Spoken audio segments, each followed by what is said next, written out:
എല്ലാവർക്കും എൻ്റെ പുതിയൊരു വീട്ടിലേക്ക് സ്വാഗതം. കേന്ദ്ര പദ്ധതിയായ PM കിസാൻ സമ്മാൻ നിധിയുടെ 22ാമത്തെ ഗഡുവിധമാണ് ഇനിയിപ്പോൾ നമുക്ക് ലഭിക്കാനുള്ളത്. അതുപോലെ തന്നെ 21ാമത്തെ ഗഡുവിധം മുടങ്ങിയിട്ടുള്ള നിരവധി കർഷകരുണ്ട്. 2022 മുതൽ മുടങ്ങിയിട്ട് എല്ലാ കാര്യങ്ങളും കറക്റ്റാക്കി നിങ്ങൾ പേയ്മെൻറ്റ് പ്രതീക്ഷിച്ചിരിക്കുന്ന ആൾക്കാരുമുണ്ട്. അപ്പോൾ നിങ്ങൾ ശ്രദ്ധിക്കേണ്ട കാര്യങ്ങൾ ഇത്ര മാത്രമേ ഉള്ളൂ.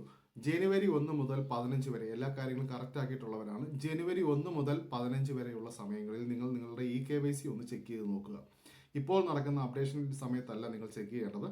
ജനുവരി 1 മുതൽ 15 വരെയുള്ള സമയങ്ങളിൽ നിങ്ങളുടെ KYC അവിടെ അപ്ഡേറ്റഡ് ആണോ, കറക്റ്റ് ആണോ എന്നുള്ള കാര്യം നിങ്ങൾ ചെക്ക് ചെയ്ത് നോക്കുക. അതല്ല ബയോമെട്രിക്കലായിട്ട് നിങ്ങളോട് ചെയ്യാൻ ആവശ്യപ്പെട്ടിട്ടുണ്ടെങ്കിൽ നിങ്ങൾ അവിടെ KYC ചെയ്യേണ്ടതാണ്. കാരണം ഇത്തവണ 21ാമത്തെ ഗഡുവിധം മുടങ്ങിയിട്ടുള്ളവർ അതൊന്നും ശ്രദ്ധിക്കാത്തത് കൊണ്ടാണ് അവർക്ക് ഈ പ്രാവശ്യം തുക വിതരണം മുടങ്ങിയിട്ടുള്ളത്.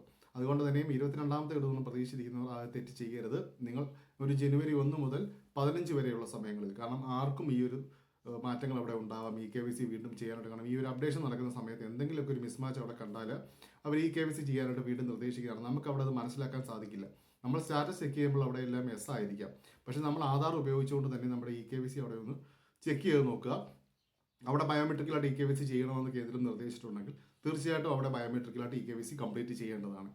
അതുപോലെ തന്നെ PM കിസാൻ ഗോൾ നമ്മുടെ പ്ലേ സ്റ്റോറിലുള്ള ഒരു ആപ്പാണ്. നമ്മുടെ PM കിസാൻ്റെ വെബ്സൈറ്റ് തന്നെ പോലെയുള്ള ഒരു ആപ്പാണ് PM കിസാൻ ഗോൾ. ആ ഒരു ആപ്പ് ഇൻസ്റ്റാൾ ചെയ്തുകൊണ്ട് തന്നെ നിങ്ങളുടെ ഫോണിൽ അത് ലോഗിൻ ചെയ്യുക. ആധാർ ഉപയോഗിച്ചുകൊണ്ട് തന്നെ അത് ലോഗിൻ ചെയ്ത് നമുക്ക് നമ്മുടെ ഫോണിൽ സാധാരണ വാട്സപ്പ് ഉപയോഗിക്കുന്ന പോലെ തന്നെ നമ്മുടെ എല്ലാ കാര്യങ്ങളും PM കിസാൻ്റെ എല്ലാ അപ്ഡേഷൻസും നമുക്ക് അവിടെ അറിയാൻ സാധിക്കും. അവിടെ KYC ചെയ്യാനായിട്ട് നിർദ്ദേശിച്ചിട്ടുണ്ടെങ്കിൽ നിങ്ങൾ ഒന്നും തന്നെയും ടൈപ്പ് ചെയ്ത് പോലും ചെക്ക് ചെയ്യേണ്ട ആവശ്യം വരുന്നില്ല. അത് ഓപ്പൺ ചെയ്യുമ്പോൾ തന്നെ അവിടെ KYC ചെയ്യാനായിട്ട് അങ്ങനെ എന്തെങ്കിലും മാറ്റം വന്നാൽ അപ്പോൾ തന്നെ അവിടെ അറിയാൻ സാധിക്കും. അപ്പോൾ അതുകൊണ്ട് തന്നെ നിങ്ങളുടെ ഫോണിൽ ആ ഒരു PM കിസാൻ ഗോൾ എന്നുള്ളൊരു ആപ്പ് ഇൻസ്റ്റാൾ ചെയ്ത് നിങ്ങൾ ലോഗിൻ ചെയ്ത് വെക്കുക. അപ്പോൾ എന്തെങ്കിലും ഒരു മാറ്റം വന്നാൽ അവിടെ നമുക്ക് അറിയാൻ പറ്റും. KYC ചെയ്യാനാണെങ്കിൽ അത് ഓപ്പൺ ചെയ്യുമ്പോൾ തന്നെയും KYC ചെയ്യാനായിട്ട് അവിടെ കാണിക്കുന്നതാണ്. അതാകുമ്പോൾ നമുക്ക് വളരെ എളുപ്പത്തിൽ മറ്റാരെയും ഡിപ്പെൻഡ് ചെയ്യാതെ തന്നെ ഇനിയിപ്പോൾ അക്ഷയയിലോ അല്ലെങ്കിൽ എങ്ങും പോയി ചെയ്യേണ്ട ആവശ്യം വരുന്നില്ല. ഈ ഒരു ആപ്പ് നമ്മുടെ ഫോണിൽ ഇൻസ്റ്റാൾ ചെയ്ത് ലോഗിൻ ചെയ്ത് വെച്ച് കഴിഞ്ഞാൽ എല്ലാ കാര്യങ്ങളും കറക്റ്റായിട്ട് തന്നെ നമുക്ക് അറിയാനായിട്ട് സാധിക്കും. അതിനായിട്ട് നമ്മൾ വേറെ എങ്ങും ഇത് അന്വേഷിച്ച് പോകേണ്ട ആവശ്യങ്ങൾ വരുന്നില്ല.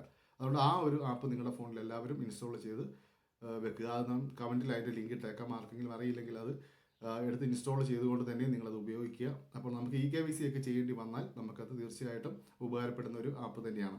അപ്പോൾ നമ്മളെല്ലാവരും ഇനിയിപ്പോൾ പ്രതീക്ഷിച്ചിരിക്കുന്നത് 22ാമത്തെ ഗഡുവിധമാണ്. അത് ഫെബ്രുവരി മാർച്ച് മാസം എന്നാണ്. ഫെബ്രുവരി തന്നെ നമുക്ക് PM കിസാൻ സമ്മാനത്തിൻ്റെ 22ാമത്തെ ഗഡുവിധം എത്തുന്നതാണ്.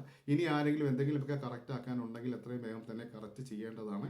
ജനുവരി 1 മുതലൊക്കെ തന്നെ നമുക്ക് പുതിയ അപ്ഡേഷൻസ്, പേയ്മെൻറ്റ് ലിസ്റ്റ് എല്ലാം വരുന്നതാണ്. ആ ഒരു പേയ്മെൻറ്റ് ലിസ്റ്റൊക്കെ വന്നു കഴിഞ്ഞാൽ പിന്നെ നമുക്ക് അടുത്ത ലിസ്റ്റിൽ മാത്രമേ അടുത്ത പേയ്മെൻറ്റ് ലിസ്റ്റ് കയറുകയുള്ളൂ.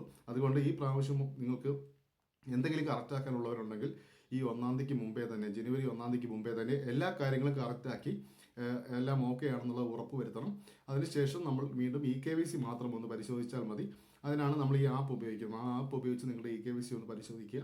അപ്പോൾ നമുക്ക് അവിടെ അറിയാൻ സാധിക്കും. അത് ഈ KYC ചെയ്യണമെന്നുണ്ടെങ്കിൽ ബയോമെട്രിക്കലായിട്ട് നമുക്ക് ഫേസ് സ്കാൻ ചെയ്തുകൊണ്ട് തന്നെ KYC അവിടെ കംപ്ലീറ്റ് ചെയ്യാൻ സാധിക്കുന്നതാണ്. ഓക്കെ, അപ്പോൾ എൻ്റെ വീഡിയോ ഇഷ്ടമായാലും സബ്സ്ക്രൈബ് ചെയ്യാനും ലൈക്ക് ചെയ്യാനും മറക്കരുത്. Thank you.